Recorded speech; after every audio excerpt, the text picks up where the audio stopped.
পুরুষদের পেনিস নিয়ে অনেকেরই অনেক রকমের প্রশ্ন থাকে এবং বিশেষ করে হচ্ছে আমরা যদি পুরুষ লিঙ্গের বিষয়ে আসি সেই ক্ষেত্রে কিন্তু সবচেয়ে যে পরিচিত যে প্রশ্ন বা সবচেয়ে পরিচিত যে জিনিসটা সবাই জানতে চায় বা সবার মধ্যে একটা আগ্রহ কাজ করে সেটা হচ্ছে যে পেনিসের সাইজ এবং পেনিসের শেপ। এটা নিয়ে কিন্তু অনেকেই প্রশ্ন থাকে অনেকের, এবং অনেকেই কিন্তু দ্বিধাদ্বন্দ্বে ভুগে থাকেন এবং এই প্রশ্নগুলোর উত্তর অনেকেই অনেকভাবে দেওয়ার চেষ্টা করেছেন এবং এগুলো নিয়ে কিন্তু অনেক ধরনের গবেষণা হয়েছে এবং এক একবার এক এক গবেষণায় কিন্তু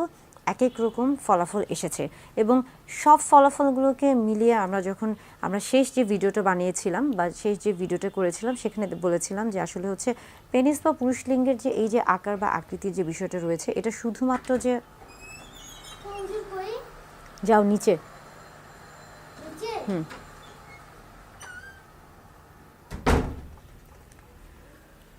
আমরা বলে থাকি যে হচ্ছে পুরুষ লিঙ্গ বা পেনিসের এই যে আকার বা আকৃতি নিয়ে এত হচ্ছে প্রশ্ন বা এত দ্বিধাদ্বন্দ্ব বা এত হচ্ছে সমালোচনা আলোচনা কেন, বা এটার আসলে প্রভাবটা কি, ভূমিকাটা কি একজন মানুষের জীবনে। দাম্পত্য জীবনে স্বামী স্ত্রী যখন হচ্ছে মেলামেশা করছেন, সেটা যখন হচ্ছে আমরা বলে থাকি যে শারীরিকভাবে মেলামেশা করছেন, তখন আসলে অনেকের ক্ষেত্রে এই পুরুষ লিঙ্গ বা পেনিসের সাইজ বা আকার আকৃতি এটা কিন্তু অনেক ক্ষেত্রে গুরুত্বপূর্ণ হয়ে থাকে এবং অনেকের ক্ষেত্রে কিন্তু এটা গুরুত্বপূর্ণ নাও হতে পারে। তাই যেহেতু আমরা বলে থাকছি যে প্রত্যেক মানুষই কিন্তু এক ধরনের ইন্ডিভিজুয়াল অর্থাৎ একক সত্তা, তাই একজনের সাথে আরেকজনের মতের মিল হতেও পারে নাও হতে পারে। তবে নতুন একটি গবেষণা এসেছে এবং এই গবেষণা দেখা গেছে, বলা হয়েছে যে প্রায় ৬০ জন স্ত্রী অর্থাৎ নারীদেরকে বেশ কিছু হচ্ছে প্রশ্ন দেওয়া হয়েছিল এবং তাদের মধ্য থেকে যে প্রশ্নগুলো করা হয়েছিল সেই প্রশ্নগুলো আপনাদের সাথে শেয়ার করছি। একটি প্রশ্ন ছিল যে আসলে হচ্ছে তিনি কেমন পেনিস পছন্দ করেন, বড় নাকি ছোট। সেই ক্ষেত্রে দেখা গেছে যে বেশিরভাগ নারী উত্তর দিয়েছেন যে তিনি বড় পুরুষ লিঙ্গ পছন্দ করেন। এবং আরেকটা প্রশ্ন ছিল এরকম যে হচ্ছে সেখানে কয়েক ধরনের পুরুষ লিঙ্গের একটা হচ্ছে আকারের বর্ণনা দেওয়া ছিল বা দৈর্ঘ্য উল্লেখ করা ছিল। সেখানে দেখা গেছে যে বেশিরভাগ নারী বা স্ত্রীরা যেই হচ্ছে পুরুষ লিঙ্গের যে দৈর্ঘ্যটা হচ্ছে বেশি ছিল তারা সেটাই হচ্ছে পছন্দ করেছিল। অর্থাৎ সেই ক্ষেত্রে বলা যাচ্ছে যে নারী বা স্ত্রীরা ইতিমধ্যে যে গবেষণাটা হয়েছে বা তৎক্ষণাৎ এই কয়েকদিনের মধ্যে যে গবেষণা হয়েছে সেখানে তারা আসলে হচ্ছে আমরা বলছি যে বড় আকারের যে পুরুষ লিঙ্গ রয়েছে সেটাকে আসলে তারা বেশি প্রাধান্য দিয়েছে। এর পাশাপাশি দেখা যাচ্ছে যে হচ্ছে তাদেরকে বেশ কয়েকটা হচ্ছে আমরা বলে থাকছি যে উদাহরণ বা বেশ কয়েকটা হচ্ছে ডামি বা স্যাম্পল দেওয়া হয়েছিল যে তারা আসলে হচ্ছে কোন ধরনের পেনিস বা পুরুষ লিঙ্গ পছন্দ করে থাকেন এবং সেখান থেকে তারা দেখা গেছে যে তারা সবচেয়ে বড় দৈর্ঘ্যের যে পুরুষ লিঙ্গটা ছিল বা পেনিস ছিল সেটাকেই হচ্ছে নির্বাচন করেছে। এই থেকে বোঝা যাচ্ছে যে অতিরিক্ত নারী বা অতিরিক্ত স্ত্রীদের ক্ষেত্রে বা বেশিরভাগ স্ত্রীদের ক্ষেত্রে নারীদের ক্ষেত্রে তারা হচ্ছে যেই পেনিসের সাইজ বড় সেটাকে বেশি প্রাধান্য দিচ্ছে। তাহলে সেই ক্ষেত্রে কি আসলে হচ্ছে মোটা বা চিকন এটার কোনো সম্পর্ক আছে, বা হচ্ছে যৌন তৃপ্তির ক্ষেত্রে বা তাদের হচ্ছে যৌন তৃপ্তির ক্ষেত্রে এই যে মোটা বা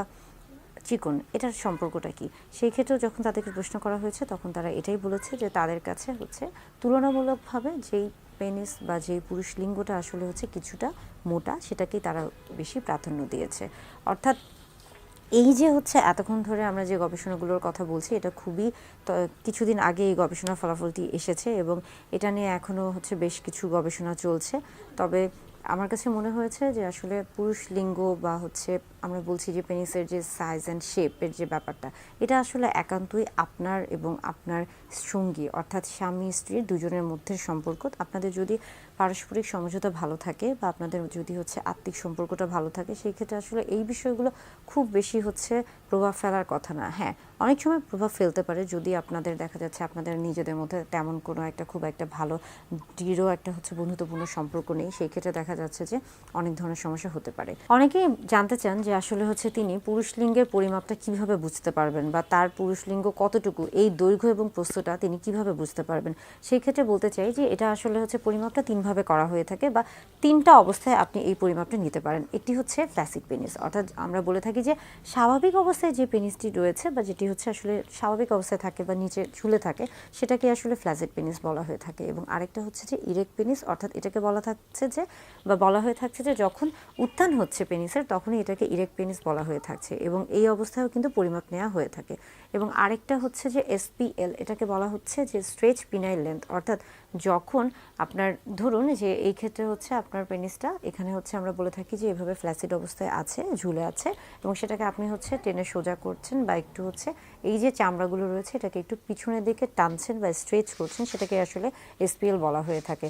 এবং এই ক্ষেত্রে অর্থাৎ ফ্ল্যাসিড বা আমরা ইরেক্ট বা এসপিএল সব ক্ষেত্রেই কিন্তু পিউবিক যে বোনসটা রয়েছে, অর্থাৎ এখানে যে পিউবিক বোনসটা শক্ত অনেকটা, যদি আমরা এটাকে পেনিস মনে করে থাকি সেই ক্ষেত্রে এখানে যে শক্ত যে হাড্ডিটা রয়েছে পিউবিক বোনস, সেটা থেকেই কিন্তু আসলে হচ্ছে আপনাকে মাপটা নেওয়া শুরু করতে হবে। এবং এটা কিন্তু টিপ অফ দ্য পেনিস, অর্থাৎ এই যে যেই রাস্তা থেকে প্রস্রাব করা হয়ে থাকে বা হচ্ছে এই টিপ অফ পেনিসের এই পর্যন্ত হচ্ছে পুরো মাপটা নেওয়া হয়ে থাকে এবং এটাকেই কিন্তু আসলে হচ্ছে লেন্থ বলা হয়ে থাকছে। এটাকে আমরা বলে থাকছি যে হচ্ছে পিনাইল লেন্থ। এবং আরেকটা হচ্ছে যে পিনাইল গার্ড, যেটাকে আমরা প্রস্থের কথা বলে থাকছি, এবং সেটা আসলে মূলত আমরা পিউবিক বোনসের এখান থেকে শুরু করছি এবং এটাকে আমরা ঘুরিয়ে ঘুরিয়ে আসলে হচ্ছে পরিমাপটা নিয়ে থাকি। এবং দেখা যায় যে এটা হচ্ছে স্বাভাবিকভাবে বা এশিয়া মহাদেশের ক্ষেত্রে এই যে পরিমাপটা এটা মূলত 3 থেকে 4 ইঞ্চি দৈর্ঘ্যটা হয়ে থাকে এবং হচ্ছে প্রস্থটা অনেকের ক্ষেত্রে 2 ইঞ্চির মতো হয়ে থাকে।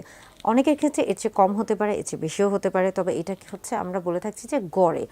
এছাড়া আমরা যদি হচ্ছে পুরো বিশ্বের সবার ক্ষেত্রে আসি, যে অর্থাৎ হচ্ছে পুরুষদের ক্ষেত্রে স্বাভাবিক হচ্ছে পেনিসের দৈর্ঘ্য বা প্রস্থ কত, সেই ক্ষেত্রে কিন্তু অনেক রকমের পরিবর্তন আসতে পারে। কেননা এই জিনিসগুলো আসলে নির্ভর করছে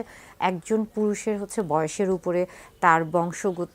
আমরা বলে থাকি যে তার জেনেটিক যে বিষয়গুলো রয়েছে সেটার উপরে, এছাড়া তার ভৌগোলিক যে অবস্থান রয়েছে, এছাড়া সে কী ধরনের খাদ্য গ্রহণ করছে পুষ্টির উপর, এবং পাশাপাশি আমরা বলে থাকছি যে তার স্বাস্থ্যগত যে অবস্থা, অর্থাৎ তার শারীরিক কোনো সমস্যা আছে কিনা বা সে এমন কোনো শারীরিক সমস্যা ভুগছে কিনা যে যেটার কারণে তাকে বিভিন্ন রকমের ওষুধ নিতে হচ্ছে এবং সেটার হয়তো বা কোনো ধরনের পার্শ্ব প্রতিক্রিয়া তার প্রতি হতে পারে। এই প্রত্যেকটা বিষয় আসলে হচ্ছে একজন পুরুষ লিঙ্গ বা পেনিসের আমরা বলছি যে দৈর্ঘ্য এবং প্রস্থ সব কিছু কিন্তু এই বিষয়গুলোর উপর নির্ভর করছে। তবে আপনার পুরুষ লিঙ্গ বা আপনার পেনিসের সাইজ যেটাই হয়ে থাকুক না কেন, সবসময় হচ্ছে আত্মবিশ্বাসটা রাখবেন নিজেদের মধ্যে, সবসময় হচ্ছে কনফিডেন্টটা বজায় রাখবেন, তাহলে আসলে খুব একটা সমস্যা হওয়ার কথা না। সেই ক্ষেত্রে আপনার যৌন জীবনও ভালো থাকবে এবং হচ্ছে আপনি এবং আপনার স্ত্রী, অর্থাৎ স্বামী স্ত্রী দুজনে একটা দাম্পত্য জীবন খুব ভালোভাবে কাটাতে পারবেন।